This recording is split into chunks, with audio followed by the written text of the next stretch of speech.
I was dying on the cold marble floor, coughing up blood, while my fiancé kissed my best friend, right above my shattering body. They had systematically dismantled my life, stealing my family's fortune, my dignity, and finally orchestrating my accidental fall. But destiny has a violently funny sense of humor. When I closed my eyes for the last time, I didn't go to heaven or hell. I woke up on the exact day he was going to propose. This time the script is mine to write. The metallic taste of my own blood is something I will never forget. It was raining heavily the night I died. The massive floor-to-ceiling windows of the penthouse I had paid for rattled with the storm. I was lying at the bottom of the grand staircase, my spine shattered, staring up at the two people I loved most in the world. Liam Hayes, the man I was supposed to marry in 3 days, stood at the top of the stairs. His face, usually so warm and full of boyish charm, was a mask of cold, terrifying indifference. Next to him stood Sarah Jenkins. Sarah, my maid of honor. Sarah, the girl I had shared my lunches with since the 5th grade. She wasn't screaming for an ambulance. She was casually adjusting the strap of her silk dress, my silk dress. "Is she gone yet?" Sarah whispered, her voice laced with an eerie calm. "If the paramedics get here and she can still talk, the transfer of the Richards Logistics shares will be frozen." "Her neck is broken, Sarah," Liam replied, stepping over my agonizingly still body. He crouched down, his expensive cologne mixing with the smell of my impending death. "It's over, Alara. You were a good girl. A sweet, naive, incredibly profitable good girl. But you just couldn't stop snooping into the offshore accounts, could you?" I tried to speak, to scream, but only a wet gurgle escaped my lips. They had been draining my family's company for 18 months. They had been sleeping together in the guest room of my own house. And when I confronted them, Liam didn't apologize. He just pushed me. Sarah descended the stairs and wrapped her arms around Liam's neck, kissing him deeply while I took my last agonizing breaths. My vision faded to black, swallowed by a vortex of absolute consuming rage. I swore in the dark, silent void that if I had even a fraction of a second to do it over, I would burn their world to ashes. And then I gasped. Air flooded my lungs. I shot up my hands, desperately clawing at my neck, my spine. No pain, no blood, no cold marble. I was sitting in my own bed, tangled in the high thread count sheets of my apartment. The morning sun was pouring through the blinds, casting warm golden stripes across the duvet. My heart was hammering a frantic rhythm against my ribs. I scrambled for my phone on the nightstand. October 14th, 2022. I stared at the glowing screen until my eyes burned. 2 years. I had gone back exactly 2 years. My breath caught in my throat as the significance of the date hit me. It was a Friday. Tonight was the night Liam was going to propose to me at Le Petit Oiseau, the most exclusive French restaurant in the city.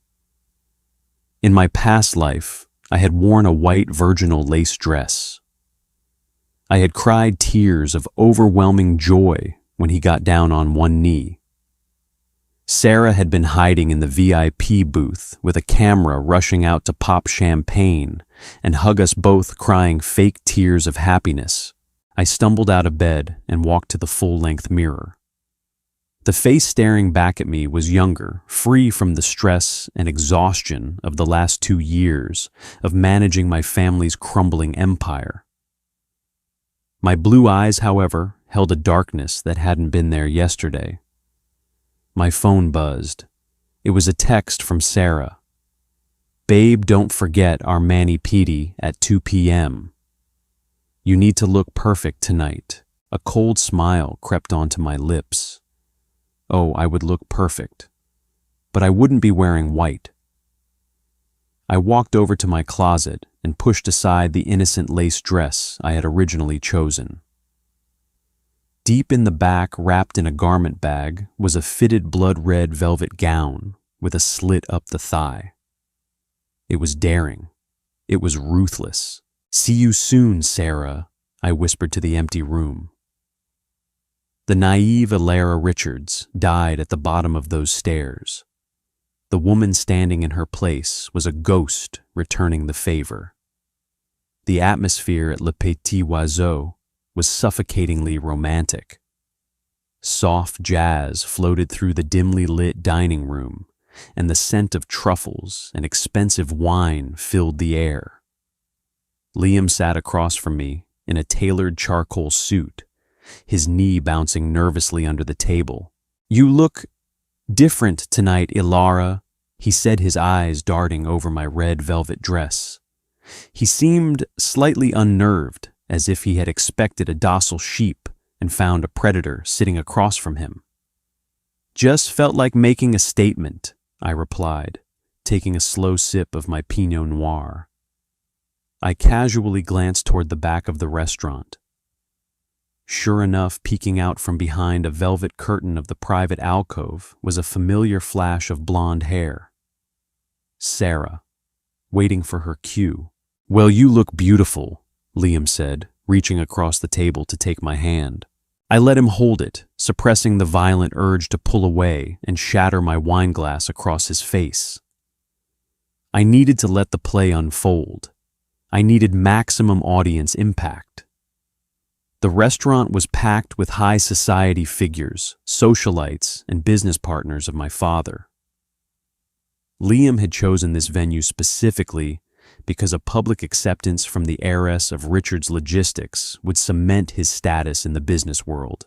Dinner passed in a blur of mundane conversation. Liam talked endlessly about his stressful day at the firm playing the hard-working boyfriend. I just nodded, counting down the minutes. Finally, the waiter cleared our dessert plates. The jazz band shifted their tempo, playing our song, La Vie en Rose. Liam stood up. A hush fell over the surrounding tables. People began to turn their heads, sensing the impending spectacle. Liam walked around the table, his eyes locked on mine, projecting a look of profound adoration that made my stomach churn. He dropped gracefully to one knee. From the corner of my eye, I saw Sarah step out of the alcove, her phone raised, recording the moment. "Ilara!" Liam began, his voice projecting just enough for the surrounding tables to hear. "Since the day I met you, my life has been filled with light. You are my rock, my partner, and my greatest love. I can't imagine spending a single day without you by my side." He reached into his jacket pocket and pulled out a velvet box, snapping it open to reveal a dazzling 3-carat princess-cut diamond. "Will you do me the honor of becoming my wife?" Silence hung in the restaurant. A few women at the next table sighed romantically. Sarah took a step closer, a wide plastic smile plastered across her face. I looked down at the ring. In my previous life, I hadn't known that Liam had maxed out my secondary credit card, the one he had emergency access to buy it. I was literally buying my own engagement ring. I slowly stood up. I didn't reach for the ring. I didn't cover my mouth in shock. I looked down at him, my expression completely blank. "Liam," I said, my voice carrying clearly across the quiet dining room. "It's a beautiful speech. Did Sarah help you write it?" Liam's smile faltered, his brow furrowed in confusion. "What, Ilara? What are you talking about? I'm just asking." I continued, taking a step to the side, effectively removing myself from the center of the spotlight and framing him perfectly with Sarah, who was standing frozen a few feet away. Because she seems incredibly invested in this. In fact, she's so invested, she's been test driving my side of the bed at your downtown apartment every Tuesday and Thursday afternoon for the last 4 months. A collective gasp echoed through the restaurant. The jazz band abruptly stopped playing. Liam went pale. The blood drained from his face so fast he looked like a corpse. He scrambled to his feet. "Ilara, are you crazy? You're making a scene. Have you had too much to drink?" "I haven't had nearly enough," I said, coldly. I reached into my designer clutch and pulled out a stack of glossy 5x7 photographs. I had spent the entire afternoon hiring a private investigator and accessing Liam's cloud drive using the passwords I remembered from the future. I tossed the photos onto our table. They splayed out for everyone to see. Grainy but unmistakable shots of Liam and Sarah entering his apartment building. Screenshots of texts explicitly detailing what they did when I was busy at work. "You can stop recording Sarah," I called out to my former best friend. She looked like she was about to faint, her phone trembling in her hand. "Unless you want to capture the exact moment you get my sloppy seconds." "Ilara, please," Liam begged, stepping toward me, his facade crumbling into genuine panic. "This is a misunderstanding. I can explain." "Explain what?" I snapped my voice, finally rising, filled with the righteous fury of a woman who had literally died for his greed. "That you're sleeping with my best friend. That you bought that ring using my credit card. Keep the ring, Liam.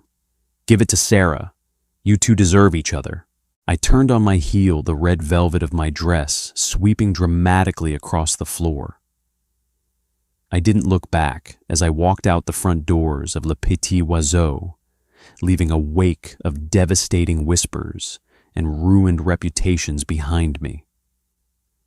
The cool autumn air hit my face, and for the first time in 2 lifetimes, I felt completely, utterly free. The fallout from the restaurant was atomic. By Saturday morning, the photos had circulated through our entire social circle.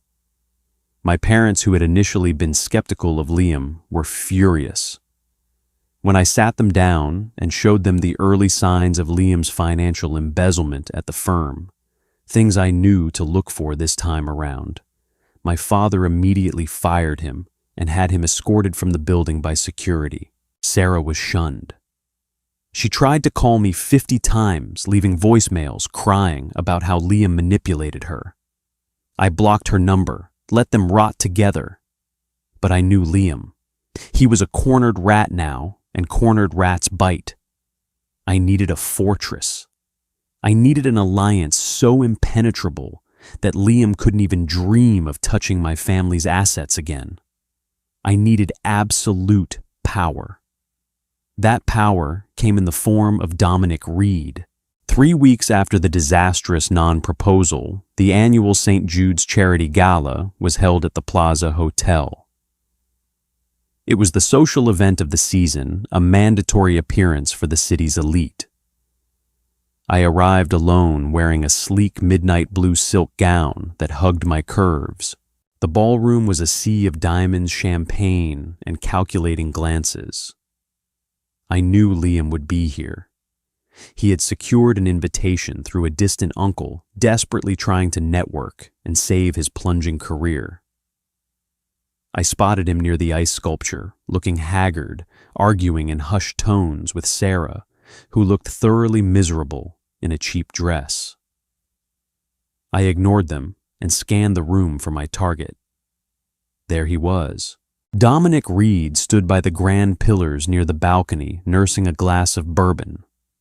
At 32, he was the self-made billionaire CEO of Reed Enterprises, a titan in the tech industry. He was tall, over 6'2", with broad shoulders, sharp aristocratic features, and piercing slate-gray eyes that always seemed to be calculating the exact worth of everything around him. In my past life, Dominic had been a ghost in my periphery. We had grown up in the same circles, and he had always been unusually attentive to me. A month before my death, he had confronted me at a party, explicitly warning me that Liam was siphoning money from my trust. I had defended Liam. I had called Dominic jealous and cruel. I owed the man an apology, and I needed a husband. I took a deep breath, grabbed a flute of champagne from a passing tray, and glided across the ballroom toward him. As I approached, several people stepped out of my way. My reputation as the Ice Queen who publicly destroyed her fiancé preceded me. Dominic saw me coming. He didn't smile, but his eyes tracked my every movement, dark and unreadable. "Mr. Reed," I said, stopping a polite distance away. "Miss Richards." His voice was a deep, resonant baritone that sent an unexpected shiver down my spine. "I must say midnight blue suits you much better than the white lace you used to favor." I smiled wryly. He missed nothing. "I've decided to retire the innocent act. It was bad for my health, so I heard," Dominic said, taking a slow sip of his bourbon. "Your performance at Le Petit Oiseau is still the main topic of conversation at my board meetings. It was ruthless, efficient, and beautifully executed. I consider that high praise coming from you, Dominic."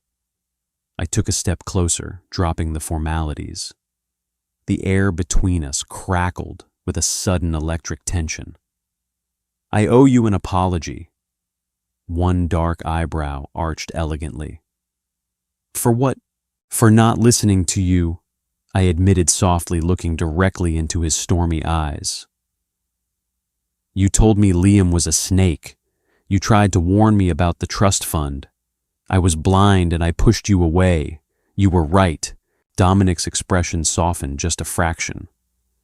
He set his glass down on a nearby table and closed the distance between us. He was so close I could smell his cologne, cedarwood, and bergamot. "You don't owe me an apology, Alara. You just needed to open your eyes. I'm glad you did before he dragged you down with him. He's still trying," I said, my tone hardening. I glanced across the room. Liam was staring at us, his face twisted in jealous rage. "My father cut him off, but Liam has copies of internal documents. He's trying to leverage a hostile buyout of a subsidiary company using backdoor investors to get back at us. I need to block him permanently." "And how do you plan to do that?" Dominic asked, leaning in slightly. "By merging the Richards estate with a larger untouchable entity. By locking my shares in an ironclad marital trust."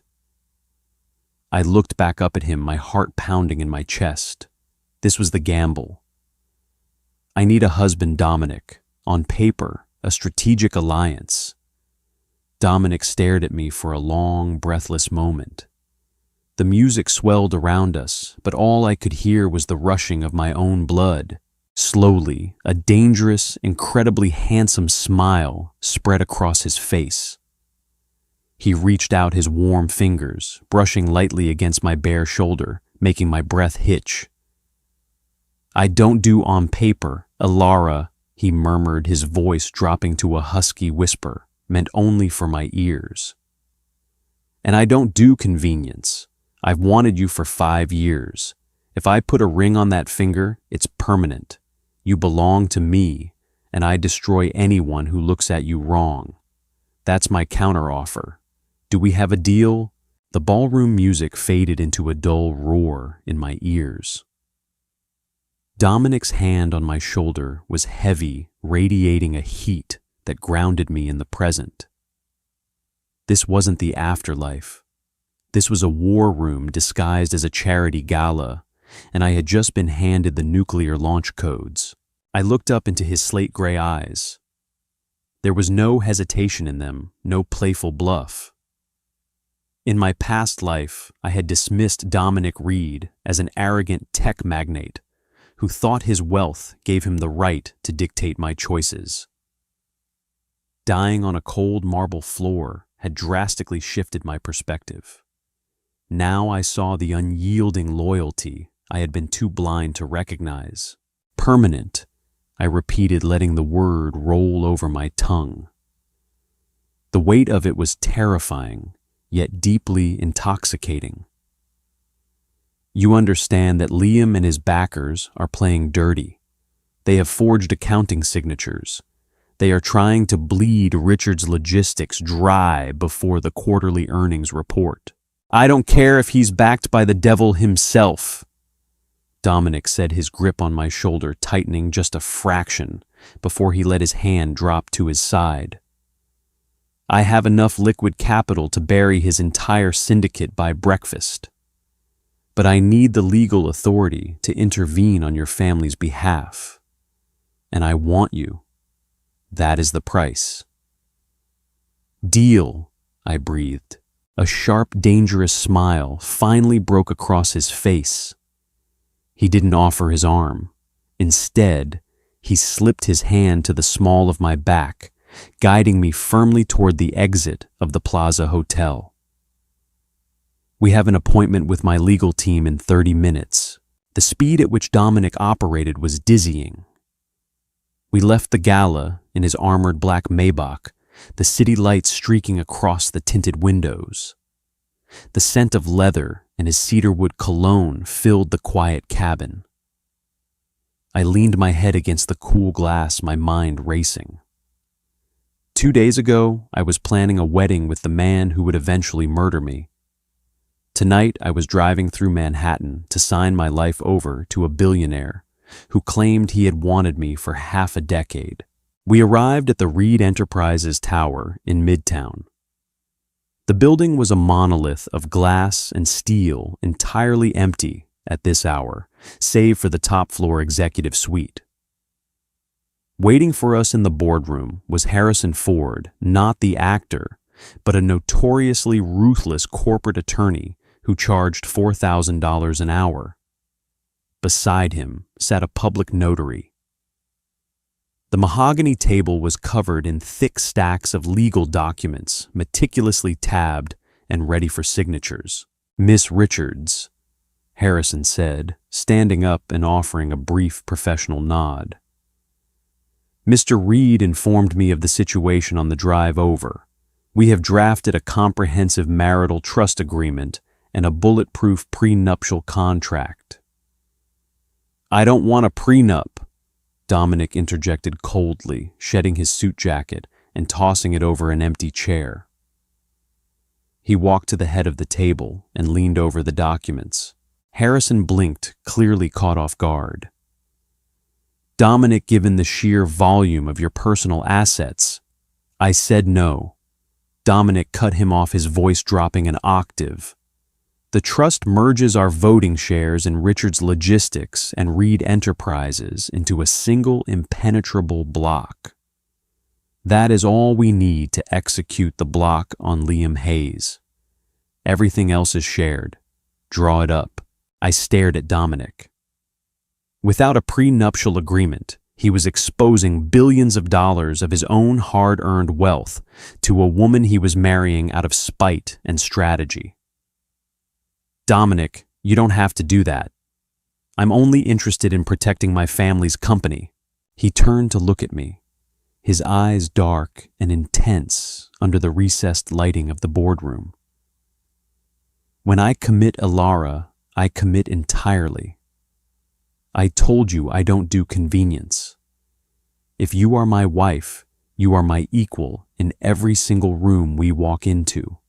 Sign the trust agreement. I picked up the heavy Mont Blanc fountain pen. The gold nib scratched against the thick parchment paper. With 5 strokes of my name, I secured a 51% supermajority of Richard's Logistics, locking the shares away in a fortress that Liam Hayes could never breach. The waiting period for a marriage license in New York is 24 hours, Harrison noted, checking his platinum wristwatch. I have a judge in my pocket who owes me a favor. We can have the private ceremony at City Hall by tomorrow at noon. Will that suffice to block the hostile takeover? It has to, I said, my knuckles turning white as I gripped the edge of the table. Liam called an emergency shareholder meeting for Monday morning. He's utilizing a proxy firm to aggregate the votes of the dissenting minority shareholders. If he gets a simple majority, he can oust my father as chairman and vote to sell the shipping routes to a private equity firm. Which firm? Dominic asked, pouring 2 glasses of scotch from a crystal decanter on the sideboard. He handed me one. The glass was heavy, the amber liquid burning beautifully down my throat. Kensington Global Management, I replied, citing the name I remembered from the documents Liam had hidden in our shared apartment. Liam is acting as the inside man. Kensington gets the logistics network for pennies on the dollar, and Liam gets a massive kickback and a seat on their executive board. Dominic let out a low, dark chuckle. Jonathan Hughes runs Kensington. He's a bottom feeder who preys on vulnerable legacy companies. He's also currently over-leveraged on commercial real estate in Chicago. I think it's time I made a phone call to his creditors. The next 24 hours were a masterclass in tactical warfare. I didn't sleep. While Dominic sat in his home office orchestrating the financial ruin of Liam's silent partners, I sat on the floor of his penthouse living room, poring over the internal audits I had managed to secure from my father's CFO. At exactly noon on Saturday, wearing a sharp-tailored white suit I had purchased that morning, I stood in a dusty judge's chambers at the municipal courthouse. There were no flowers. There were no bridesmaids holding my dress. There was only the low hum of the air conditioner, the scent of old paper, and Dominic standing beside me. Do you, Dominic Reed, take Alara Richards to be your lawfully wedded wife? The judge mumbled, clearly irritated to have been pulled away from his weekend golf game. I do, Dominic said. His voice was firm, resonant, and completely devoid of doubt. He slipped a ring onto my finger. It wasn't a gaudy 3-carat monstrosity bought on my own credit card. It was a flawless emerald-cut diamond set in simple, elegant platinum. It felt heavy. It felt real. And do you, Alara Richards, take Dominic? I do, I answered, my eyes locked on the man who had just saved my life. When the judge pronounced us married, Dominic didn't hesitate. He pulled me in by the waist and kissed me. It wasn't a polite ceremonial peck. It was consuming bruising and deeply possessive a physical brand that laid claim to everything I was. When he pulled away, my lips were tingling, and I was entirely out of breath. Monday morning. Dominic murmured, his thumb brushing against my jawline. We end him. Monday morning arrived with the suffocating pressure of a summer thunderstorm. The executive boardroom of Richards Logistics, located on the 40th floor of the financial district, smelled of stale coffee and nervous sweat. My father, Arthur Richards, sat at the head of the long oak table, looking older than his 58 years. The betrayal of his future son-in-law had aged him overnight. Arrayed around the table were the 12 members of the board of directors. Some looked sympathetic. Others refused to make eye contact, clearly having already been bought by Liam's promises of quick wealth. I stood by the floor-to-ceiling windows, staring out at the hazy Manhattan skyline. I was wearing a charcoal gray power suit, the emerald-cut diamond catching the morning light. Dominic was not in the room. He was waiting. The heavy mahogany doors swung open at exactly 9 a.m. Liam strode in looking like a conqueror. He wore a brand new bespoke navy suit that I knew he couldn't afford on his own dime. Flanking him was a man I instantly recognized from the Financial Journal's Jonathan Hughes, the ruthless managing director of Kensington Global. And behind them, clutching a leather portfolio and trying to look strictly professional, was Sarah. My blood ran cold at the sight of her. The sheer audacity to show her face in my family's building after the public humiliation at Le Petit Oiseau was staggering. She avoided my gaze, taking a seat against the back wall. "Good morning, Arthur," Liam said smoothly, dropping a massive stack of legal binders onto the center of the table. He didn't even acknowledge me. I apologize for the abrupt nature of this meeting, but given the recent volatility in the company's leadership, the shareholders felt immediate action was necessary. "You don't represent the shareholders, Liam," my father said, his voice tight with suppressed anger. "You were fired. You have no legal standing in this room." "Actually, he does," Jonathan Hughes interrupted, leaning forward and resting his elbows on the oak table. He had the oily confidence of a man who was used to buying his way out of consequences. "Mr. Hayes is sitting here as the official proxy representative for 42% of the minority shareholders. Furthermore, Kensington Global has acquired a 7% stake on the open market. That brings our voting bloc to 49%. A murmur rippled through the boardroom. 49%. It was a terrifying number. It meant they were only a fraction of a percent away from effectively controlling every major decision the company made. "We are proposing a vote of no confidence in current management." Liam continued, his eyes finally locking onto mine, a vicious smirk playing on his lips. "And an immediate transition of all logistical assets to the Kensington portfolio. We have the votes, Alara. Your little stunt at the restaurant was cute, but this is the real world. You can't humiliate me and expect to keep your empire." "Are you finished?" I asked, my voice calm, cutting through the tense silence of the room. Liam frowned. He had expected me to scream, to cry, to beg my father to do something. He hadn't expected the dead-eyed calm of a woman who had already watched him steal everything she loved. "Call the vote, Arthur," Liam demanded, ignoring me. "Let's get this over with." "There won't be a vote," I said, stepping away from the window and walking slowly toward the center of the room. I picked up the top binder from Liam's stack and idly flipped it open. "Because your 49% is mathematically irrelevant," Liam scoffed. "You don't have the capital to buy back the minority shares, Alara. I checked the company ledgers before you fired me. You're tapped out." "I didn't buy them," I replied softly. I looked at the heavy oak doors at the back of the room and gave a slight nod. The doors opened, and the air in the room seemed to physically drop 10 degrees. Dominic Reed walked in. He moved with the predatory grace of a man entirely in his element. He wore a black suit with a crisp white shirt, no tie, looking utterly relaxed as he surveyed the terrified executives around the table. Two massive men in dark suits, his private security, took up positions by the doors. "What the hell is this?" Jonathan Hughes demanded, standing up.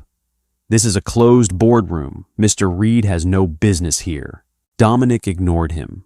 He walked directly to my side, slipping his arm around my waist in a gesture so casually possessive it made Liam visibly flinch.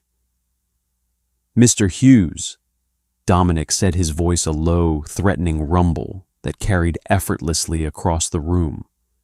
"I suggest you sit down before I make that phone call to Deutsche Bank regarding your delinquent loans on the Fulton Street property. You are currently trespassing in a building owned by my wife's family." Liam stared at Dominic's arm around my waist, then his eyes darted to my left hand, catching the flash of the platinum ring. All the blood rushed out of his face. Wife, he choked out. You married him in 3 days. A strategic alliance, Liam, I mocked, throwing his own business terminology back in his face. Effective Saturday morning, my personal voting shares, along with my father's, were transferred into a consolidated marital trust managed jointly by Reed Enterprises. We hold a combined 51% supermajority. Your proxy votes are completely useless. You have zero power here. The silence in the room was absolute. You could hear the faint hum of the city traffic 40 floors below. Jonathan Hughes was the first to react. He looked from Dominic to Liam, his face twisting in disgust. He grabbed his briefcase. You told me the Richards family was isolated. You told me the daughter was a clueless socialite who wouldn't know a hostile takeover from a hole in the ground. Jonathan, wait. We can still fight this in court, Liam pleaded, reaching out. We are done, Hayes, Hughes spat. You just cost me $50 million in legal fees and market positioning. If you ever contact my firm again, I will have you physically thrown out. He stormed past Dominic's security guards and out the door. Liam stood frozen, his grand scheme collapsing into dust in less than 5 minutes. He looked at me, his eyes wide, with a mixture of shock and burgeoning panic. Alara, you can't do this. I dedicated 2 years of my life to this company. You dedicated 2 years to robbing us blind. My father finally spoke, his voice booming with reclaimed authority. Security is on its way up, Liam. You have 2 minutes to collect your trash and vacate the premises. Sarah had pressed herself flat against the back wall, trying to make herself invisible. She was shaking. As for you, Liam, Dominic spoke up, his voice dangerously soft. He reached into his breast pocket and pulled out a single sheet of paper, sliding it across the oak table. I took the liberty of looking into how you managed to hire Kensington Global. You took out a massive personal loan against your future earnings to grease the wheels, didn't you?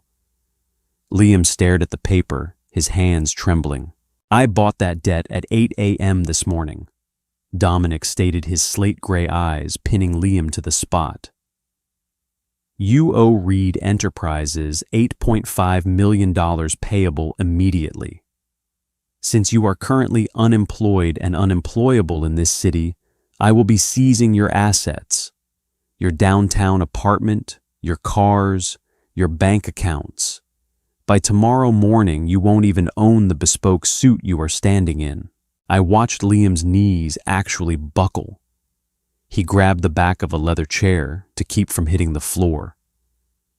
He was breathing heavily, his eyes darting frantically around the room, looking for a way out for a sympathetic face. He found none. Get out of my building. I whispered the words, carrying the full weight of the cold marble floor I had died on. As Liam and a weeping Sarah were forcefully escorted out by the security team, Dominic turned to me.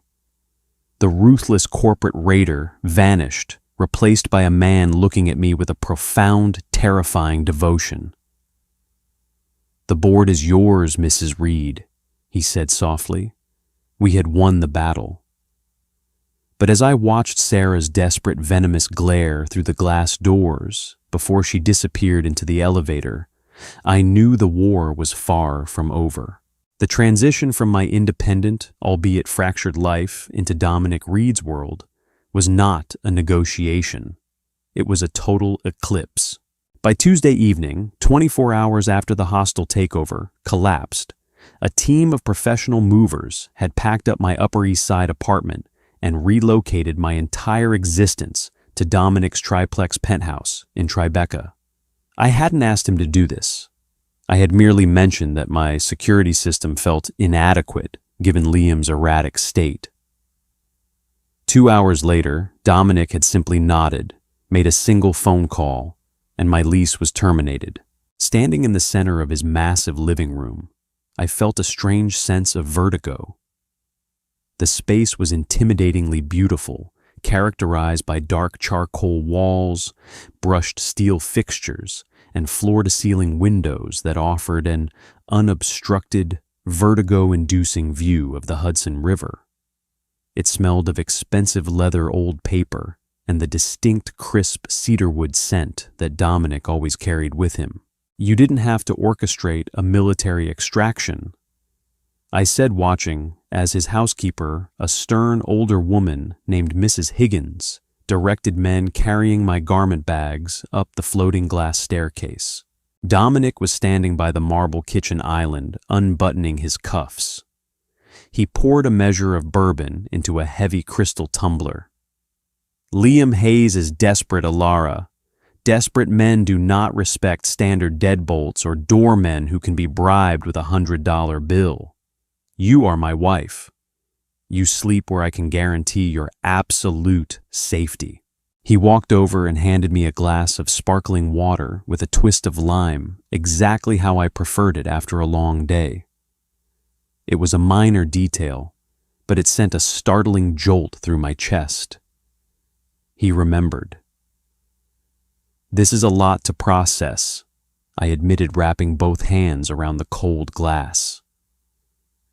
3 days ago, I was bracing myself for a war of attrition. Now I'm standing in a $60 million fortress wearing a wedding ring. Dominic stepped closer. The sheer physical presence of him was overwhelming. He reached out his knuckles, brushing lightly against the side of my neck, sending a cascade of heat down my spine. The war is over. I wiped him off the board. Now we build. Before I could respond, my phone buzzed violently on the glass coffee table. The screen lit up with an unsaved number. I ignored it, but it immediately rang again. And again. I set my drink down and snatched the phone. Hello, Ilara. Oh God, Ilara, please don't hang up. The voice was shrill, trembling, and instantly recognizable. Sarah. My grip on the phone tightened so hard my knuckles popped. How did you get this number? I asked, my voice dropping to a dead, icy monotone. I had changed my primary contact information that morning. I begged your father's secretary. Sarah sobbed. The sound of her crying, which used to elicit an immediate protective response from me, now just sounded like fingernails dragging across a chalkboard. Ilara, please, I have nowhere to go. Liam. He went crazy after the board meeting. He trashed the apartment. He blamed me for the photos at the restaurant, for everything. He took whatever cash I had and left. My credit cards are bouncing. I can't even afford a hotel. I closed my eyes, briefly transported back to the cold marble floor of my previous life. I saw her adjusting her silk dress calmly, waiting for me to stop breathing so she could secure my shares. Are you asking me for money, Sarah? I asked, a cruel smile touching my lips. Dominic, sensing the shift in my posture, stepped up directly behind me. I could feel the solid heat of his chest against my back. He didn't interrupt, but his presence was a heavy, silent anchor. I'm asking for my best friend, Sarah wailed, leaning fully into the victim narrative. I was manipulated, Ilara. You know Liam. He gaslit me. He made me think you didn't love him, that you were entirely obsessed with work. I made a terrible mistake, but I'm homeless. Please, just let me stay in your guest room for a few days until I figure things out. The sheer, unadulterated audacity of the request left me momentarily speechless. She wanted to sleep in my guest room. Again. Sarah listened to me very carefully, I said, enunciating every syllable. If you ever approach my family, my company, or contact me again, I will not just block your number. I will have Dominic's legal team bury you in so many civil suits for corporate espionage and emotional distress that you will be paying legal fees until you are 80. You are dead to me. Ilara, you can't be this cold. I hung up. I dropped the phone back onto the coffee table and took a long, shuddering breath. The anger was a living thing inside my chest, hot and sharp. Dominic's arm slid around my waist from behind, pulling my back flush against his chest. He rested his chin on the top of my head. Bennett traced the call, he murmured, referring to his head of security. She's at a diner in Queens. Do you want me to have her removed from the city? No, I whispered, leaning into his solid frame. Let her stay in the city. Let her watch me thrive from the gutter. It's exactly what she deserves. Ruthless, Dominic noted, pressing a soft kiss to my hair. I approve.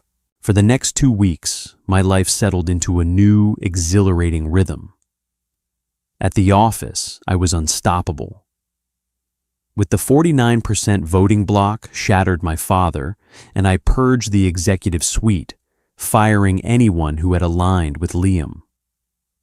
I stepped into the role of Chief Operating Officer, implementing the digital infrastructure upgrades I had learned were crucial during my past timeline.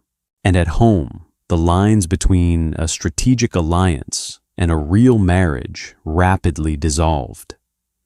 Dominic was entirely uncompromising in his affection. We ate breakfast together every morning, reading the financial papers in comfortable silence. At night, we drank scotch by the fire, dissecting global markets and corporate strategy. He treated my intellect as an equal something Liam had always patronized. But beneath the surface of our domestic peace, the shadow of Liam Hayes still lingered. He had gone completely off the grid. Dominic's team had seized his assets, emptying his bank accounts to settle the debt, but the man himself had vanished. A cornered rat always finds the darkest place to hide before it bites. The ambush happened on a Thursday night, the air thick with the suffocating humidity of an impending thunderstorm. I had stayed late at the Richards Logistics Tower to finalize the quarterly payroll audits. The building was mostly empty, the daytime hum of hundreds of employees replaced by the sterile hum of the air conditioning. Dominic had a dinner meeting with foreign investors in Midtown, but he had insisted that Bennett, his massive silent head of security, wait for me in the lobby. I packed my laptop into my leather briefcase, turned off the office lights, and took the private executive elevator down to the underground parking garage. The plan was to meet Bennett by the main security desk on the ground floor, but I needed to retrieve a specific file box from the trunk of my reserved company car on level B2 first. The elevator doors chimed and slid open to the dimly lit expanse of the concrete garage. The air down here tasted of stale exhaust fumes and damp earth. My heels clicked sharply against the pavement, echoing uncomfortably in the vast hollow space. I reached my car, unlocked the trunk with my fob, and leaned in to grab the file box. You really think you can just take it all, don't you? The voice came from the shadows behind a concrete pillar. It was slurred thick with alcohol and venom. I froze. The hairs on the back of my neck stood up. My heart slammed against my ribs with the force of a battering ram. Slowly I turned around. Liam stepped into the pale, flickering light of an overhead fluorescent bulb. He looked terrible. The polished, bespoke golden boy was gone. He was wearing a wrinkled shirt that looked like it hadn't been washed in days. He had a rough, patchy beard, and his eyes were bloodshot, sunken deep into his skull, burning with a feverish, manic hatred. Liam, I said, keeping my voice as steady as possible, while subtly reaching my hand back toward the panic button on my key fob.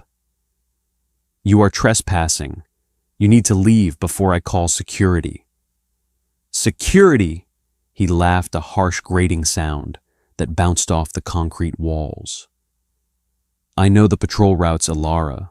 They're on the upper levels for another 10 minutes. By the time they get down here, we'll be done talking." He took a step toward me. The metallic scent of blood and rain from my previous life suddenly assaulted my senses. My spine ached with a phantom crippling pain. The trauma of my death threatened to paralyze me, rooting my feet to the concrete. "No," I told myself, biting the inside of my cheek hard enough to taste copper. "You are not that girl anymore. You are not bleeding on the stairs.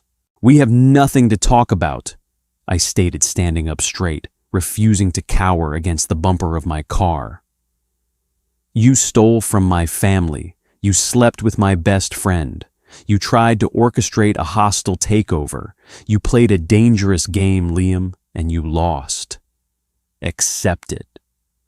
"I lost because you cheated," he screamed, spit flying from his lips. He lunged forward, closing the distance between us with terrifying speed. He grabbed my shoulders and slammed me back against the trunk of the car. The impact knocked the wind out of me. The file box crashed to the floor papers, scattering across the greasy concrete. "You went behind my back and married a billionaire just to cut me out." Liam snarled, his face inches from mine, his breath reeking of cheap whiskey and desperation. His fingers dug painfully into my collarbones. "You owe me, Alara. I gave you 2 years. I made you look good. I deserve half of that company." "You deserve a prison cell," I choked out, pushing back against his chest with both hands.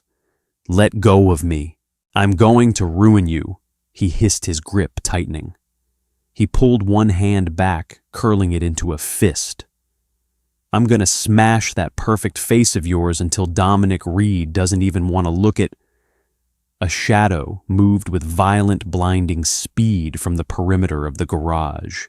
Before Liam could swing, a massive hand clamped down on the back of his neck. The force was so absolute that Liam was physically lifted off his feet and hurled backward like a rag doll. He crashed into the side of the adjacent concrete pillar with a sickening crunch, groaning as he crumpled to the floor. Bennett stood there, smoothing his dark tie. He didn't even look out of breath. A second later, the screech of heavy tires echoed through the garage. Dominic's black Maybach tore around the corner, coming to a violent halt just feet away from us. The back door flew open before the car had even fully stopped. Dominic stepped out. I had seen Dominic ruthless in boardrooms. I had seen him cold and calculating, but I had never seen him like this. The aura radiating off him was pure, unfiltered violence. His slate-gray eyes were black with rage. He bypassed me completely, walking straight toward where Liam was struggling to push himself up off the concrete. "Dominic!" I gasped, finding my breath. He didn't stop. He reached down, grabbed Liam by the collar of his ruined shirt, and hauled him to his feet, slamming him back against the pillar. Liam whimpered, a pathetic, high-pitched sound of pure terror. "I warned you." Dominic's voice was a terrifyingly quiet whisper that somehow filled the entire garage. "I took your money. I took your reputation. I left you breathing as a courtesy to my wife. And you decided to touch her. Please!" Liam begged, blood trickling from his nose where he had hit the concrete. "Please, Reed, I'm sorry, I was just—" Dominic's fist connected with Liam's stomach. The sound was a dull, heavy thud. Liam instantly folded in half, vomiting a mixture of bile and whiskey onto the garage floor. Dominic let him drop in a heap, He turned around and walked back to me. The murderous rage in his eyes instantly dissolved into frantic concern as his hands framed my face, his thumbs brushing over my cheekbones, checking for injuries. "Did he hurt you, Alara? Look at me. Are you hurt?" "I'm fine." I breathed, my hands coming up to grip his wrists.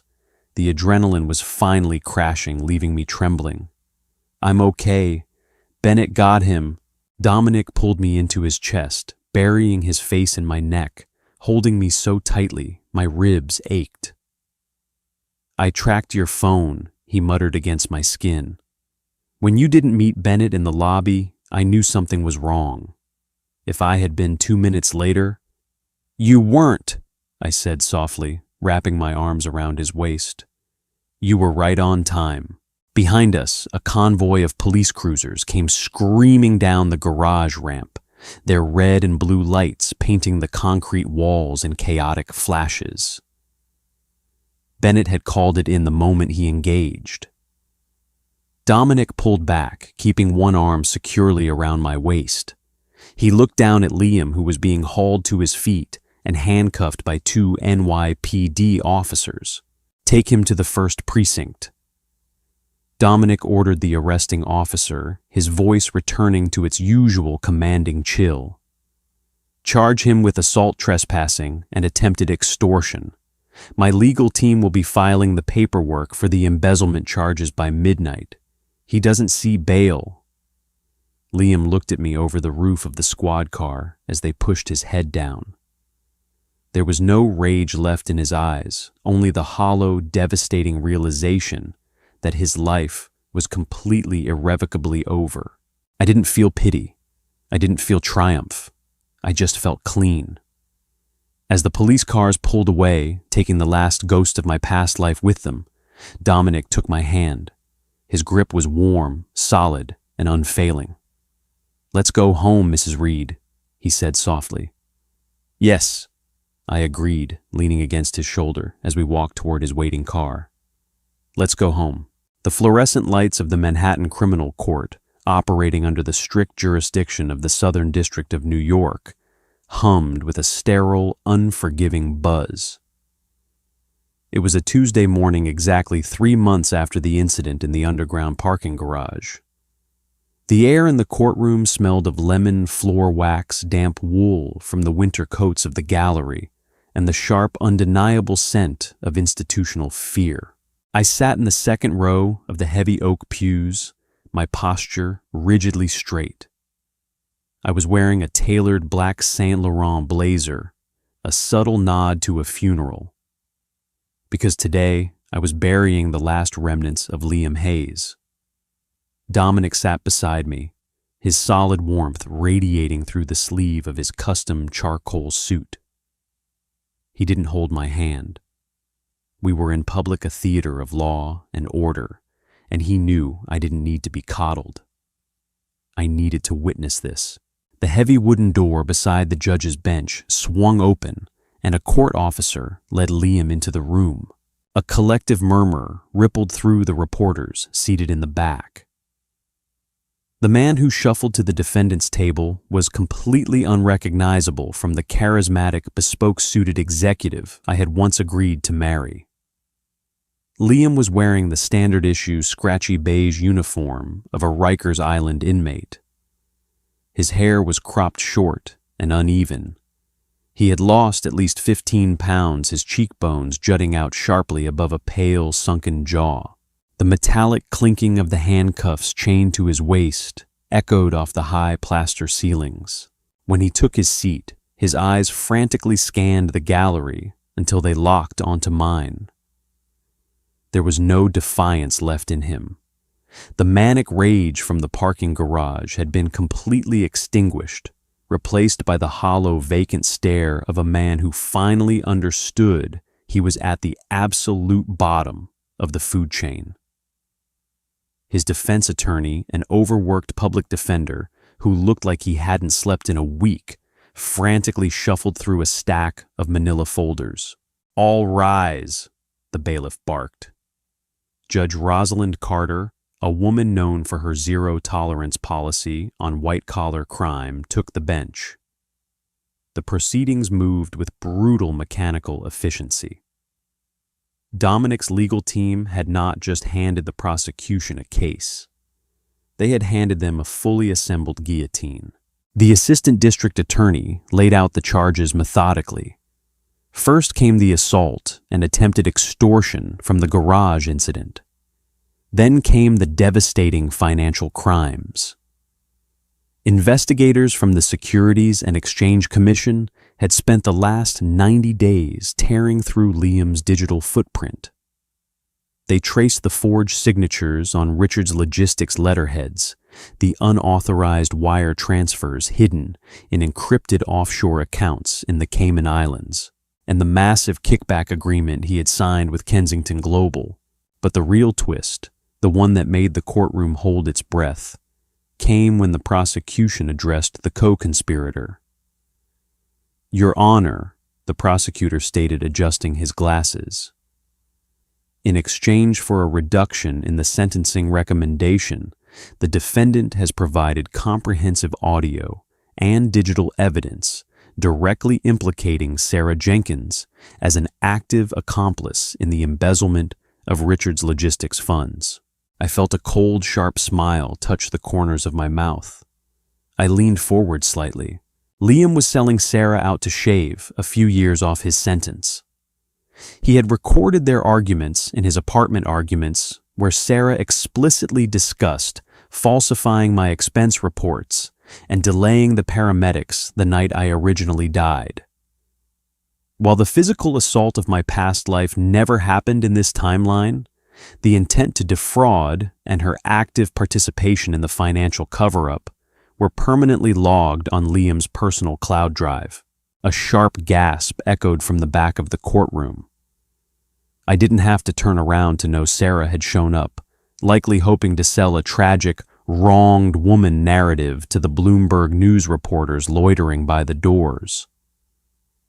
Two court officers immediately moved down the center aisle. "Sarah Jenkins." One of the officers announced, his hand resting on his utility belt. "We have a warrant for your arrest regarding conspiracy to commit wire fraud." Sarah didn't go quietly. As the officer snapped the handcuffs onto her wrists, she began to scream, her voice cracking with pure hysterical panic. "No, I didn't do anything. Liam made me do it, Alara. Alara, tell them." I didn't turn my head. I kept my eyes locked on the judge's bench, my expression completely blank. I listened to the frantic scrambling of her high heels against the marble floor as she was physically dragged out of the courtroom, her cries fading into the heavy oak doors. 52 months. Judge Carter's voice boomed, cutting through the residual noise. She banged her gavel. "For the charges of grand larceny, corporate embezzlement, and aggravated assault. Mr. Hayes, you will serve your time in a maximum security federal penitentiary. No possibility of early parole." Liam slumped forward in his chair, his head hitting the wooden table with a dull thud. He began to sob, a pathetic broken sound. "It's done," Dominic murmured, finally shifting his weight. He leaned in his lips, brushing the shell of my ear. "Are you satisfied?" "Almost," I whispered back, standing up and smoothing the lapels of my blazer. "Take me to the office. We have an empire to run." The aftermath was swift and merciless. Sarah's attempt to leverage her story to tabloids backfired spectacularly. Once the SEC charges went public, no reputable outlet would touch her, and Dominic's legal sharks threatened immediate crippling defamation suits against any gossip blog that printed her name. 6 weeks later, I was sitting in the back of Dominic's Maybach, stopped at a red light in Queens. It was pouring rain. I looked out the tinted window and saw a familiar blonde figure wrestling with heavy dripping garbage bags outside a run-down diner on Queens Boulevard. She was wearing a grease-stained uniform, her face washed out, and miserable in the harsh neon light of the open 24 hours sign. I rolled the window down just an inch. The smell of wet asphalt and frying grease drifted into the luxurious leather cabin of the car. I watched her struggle the heavy bags, tearing spilling wet coffee grounds over her cheap canvas shoes. She paused, wiping rain and grime from her face, and looked up. Her eyes met the tinted glass of my window. She couldn't see me in the dark interior, but she stared at the Maybach, knowing exactly the kind of power it represented. The power she tried to steal. The light turned green. I rolled the window up. I never looked back. A year is a strange measurement of time. In my past life, it was exactly how long it took for Liam and Sarah to systematically dismantle my sanity and my fortune. In this life, 1 year was all it took to conquer the world. It was October 14th, the exact calendar date I had died on the cold marble floor of my old penthouse. Instead of a thunderstorm, the morning broke with brilliant blinding sunlight.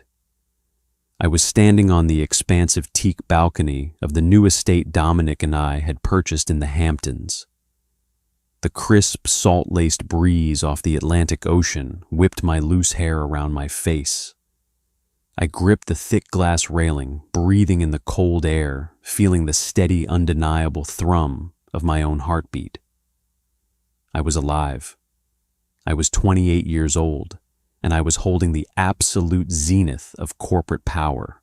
3 months ago, Richards Logistics and Reed Enterprises had finalized an unprecedented merger, creating a global supply chain network powered by Dominic's advanced AI routing algorithms and my family's century-old maritime fleet. We had stood together on the balcony of the New York Stock Exchange, the heavy brass gavel cold in my hand, and rang the opening bell as Richards Reed Global went public. The stock price surged 30% in the first 4 hours. "You're out here early," I turned. Dominic stepped onto the balcony, holding 2 ceramic mugs of black coffee. He was wearing dark sweatpants and a fitted gray t-shirt, looking casually devastating in the morning light. The stark, ruthless billionaire who terrorized boardrooms vanished the moment we crossed the threshold of our home. With me, he was fiercely protective, endlessly patient, and deeply rooted. He handed me a mug. The heat of the ceramic seeped into my palms. "I was just thinking about the date," I said, looking back out at the crashing waves. I had never told Dominic the truth about my timeline. It was a secret I would carry to the grave. But he knew enough to understand that today held a heavy, dark significance for me. Dominic stepped up behind me, wrapping his free arm tightly around my waist, pulling my back flush against his chest. He rested his chin on my shoulder, his slate-gray eyes tracking the horizon.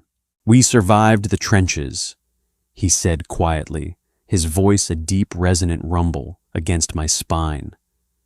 "Whatever ghosts you're fighting today, Alara, they don't live here. They can't touch you." "I know." I leaned my head back against him, closing my eyes. The trauma of the fall, the phantom taste of blood, the crushing betrayal. It had taken months of therapy and sleepless nights to untangle the knot of my past life. But standing here anchored by the weight of Dominic's arm and the platinum ring on my left hand, the memories finally felt distant. Like a movie I had watched a long time ago. "The board wants you to take the CEO position of the European division," Dominic mentioned, smoothly shifting the conversation to the present. "My father-in-law officially endorsed the motion yesterday afternoon. They need a vote by Tuesday." I opened my eyes, a slow, dangerous smile spreading across my lips. "And what does my husband think?" Your husband thinks you should demand a 20% increase in stock options before you accept, Dominic replied, pressing a warm kiss to my temple. Never leave money on the table when you have the upper hand. I laughed, a bright, clear sound that startled a seagull off the railing. I didn't marry a savior. I didn't want one. I married a partner who recognized the violence and the ambition inside me and decided to build an empire alongside it. Liam had wanted me small, naive, and easily managed. He wanted a victim. Dominic demanded a queen. I turned around in his arms, resting my hands flat against his chest. I looked up into the stormy gray eyes of the man who had always loved me, even when I was too blind to see it. Let's draft the counteroffer, I said. Dominic smiled, that rare, predatory grin that meant he was ready to go to war for me. He took the coffee mug from my hand, set it on the small table nearby, and pulled me in for a deep, claiming kiss. The naive girl who bought her own engagement ring and died trusting a traitor was gone forever. From the ashes of her shattered spine, a titan was born. I had rewritten the script of my own destruction, taking the pen from the hands of my murderers and using it to sign their prison sentences. I had been given a second chance at life, and I didn't just survive it. I conquered it. What an absolutely epic conclusion to Ilara's journey, from being betrayed and broken to commanding a global empire alongside Dominic. She truly proved that the best revenge is massive, unstoppable success. What did you think of Liam and Sarah's final downfall? Did they get exactly what they deserved, or would you have handled them differently? If you loved this story of power, revenge, and claiming what is rightfully yours, smash that like button, share this video with your friends, and make sure to subscribe to the channel for more intense real-life drama stories every single week.